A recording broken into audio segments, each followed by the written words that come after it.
And I don't like to ask authors too much about writing because it's kind of like you get the how do you get published, and basically everyone just wants to know how do I be a good writer and get my book sold, Right. which it just doesn't work like that, right? But Right. something I find really kind of interesting about your story, and again I could be wrong here, but I think I'm along the right lines, is you kind of stayed out of work to write while your wife was working and kind of supporting your family. That's correct, right? Yeah. Okay. So I mean, with hindsight, we can all say, thank goodness. And looking back though, at the time, do you ever think, wow, that was a seriously crazy thing to do, or is it something kind of you really did seriously know was going to work out for you? Um, no, no, I knew it was insane while we were doing it. I was very aware. I guess there's that the story could turn out two ways, right? Like it could be like, oh wow, you believed in yourself and you did a triumphant ending. That's so great.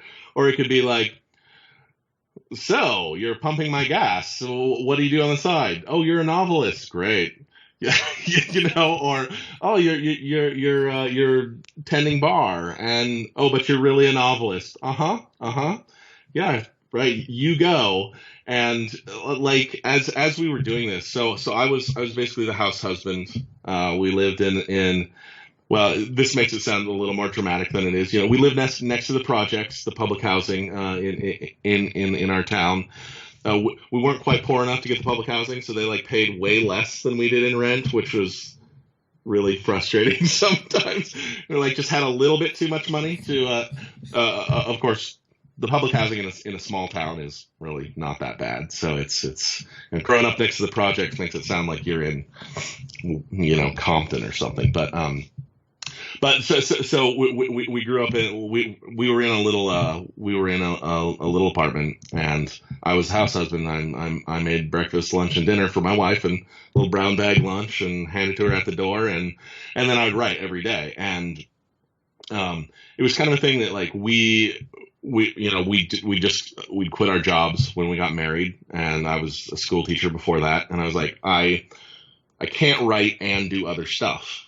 Like my worlds are just so complicated, or just how my brain works. It's like I couldn't teach and do anything. Like on the days that I had off from teaching, which was of course very rare when I wasn't working on teaching stuff. It's like I would sit down and I was just dry. And I really liked teaching. I really liked the kids, but like feeling creatively empty was terrifying to me. It was like I feel dead inside. Like I should just be dead because I've got nothing to say. Like it's been a long time since I've written, and I sit down and I've got nothing, and that was horrible. So when we got married, my wife said, I think you should you should just write. And so we did that, and we didn't know how long it was going to last, and we had no idea, certainly, that it was going to last for 5+ years. We got married at 25, and it's like it's kind of cute to be young and poor when you're 25. And, oh, you're newlyweds, you're young and poor, and then like it's less cute when you're 26, and it's not really cute when you're 29, and then you're 30, and people are kind of like, so. I have a house, an SUV, a dog, and a kid on the way. What are you doing? Oh, you're still writing that novel. That's fantastic. So it was a thing that I realized could very easily have not the triumphant Hollywood ending where, oh, you got your book got published and then you're a big bestseller. It's like, yeah, right. But at the same time, we really did. We felt like it was what we were supposed to do. When I was like done, and I'm just like, I should get a job. I feel like I'm doing nothing. You're working at a job you don't like. That's really hard. And she'd be like, I'm not ready to quit yet. And so, finish your book. And I don't usually talk about this, but our faith definitely played a role in that. We would pray about it and feel like God kept giving us encouragement to keep doing what we were doing. And we were kind of like, we don't want encouragement. We want a book deal, you know? So we felt like it wasn't just all about Brent's ego. It was like, this is what we're supposed to do. And so that's what we did. And obviously, eventually it had a happy ending, but along the way we had things like, after we'd been like 3 years in, we had a guy, an editor. He read the first book. He's like, "Oh, this is fantastic," and then he read the second book, which I'd very foolishly written the second book because if you don't sell the first book, nobody's going to buy book 2 of a trilogy, right? Like if they don't buy book 1, you should really write the book 1 of several different trilogies if you're being smart. Then you can try to sell them different places. But we didn't do that. We felt like, well, we're really just I'm really passionate about this story. And my wife said, write that story. And so it's her fault that the Night Angel trilogy came out the way it did, and made us look brilliant, even though we were not trying to be smart at all. We thought we were being really stupid.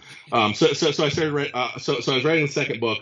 This editor came along and he's like, "Oh my gosh, and you're done with the second book, and you're writing the third. That's marvelous. Oh, you know what?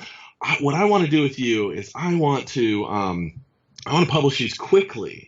Like romance has done this a few times, and Naomi Novik did it either in the UK or in the US, but it's sort of an accident just because he's like, I want to just build that in, that we're going to publish these quickly. And he's like, oh yeah, I'm almost done with the second book. I'm really loving it. I'm going to probably, get you an offer really soon. And then he got fired. Ouch. That's not fun. Yeah. Yeah. And we got no interest from anybody else for another year. So that was brutal. And he ended up landing on his feet somewhere else at a different publisher.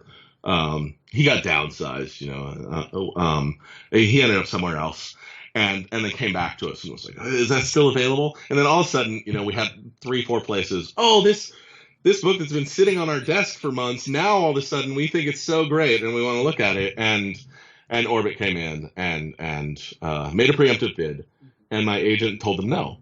Wow. And what are you doing?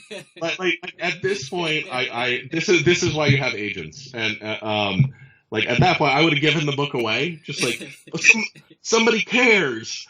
I didn't think anybody was going to care. I'll have a publishing deal, even if I'm poor. People will look at me and be like, "Well, at least you got published once. You're real." So anyway, and then Tim Holman called back half an hour later with a better bid, and so we got published there. So that was kind of the story. And then Night Angel was kind of a slow burn. I mean, we had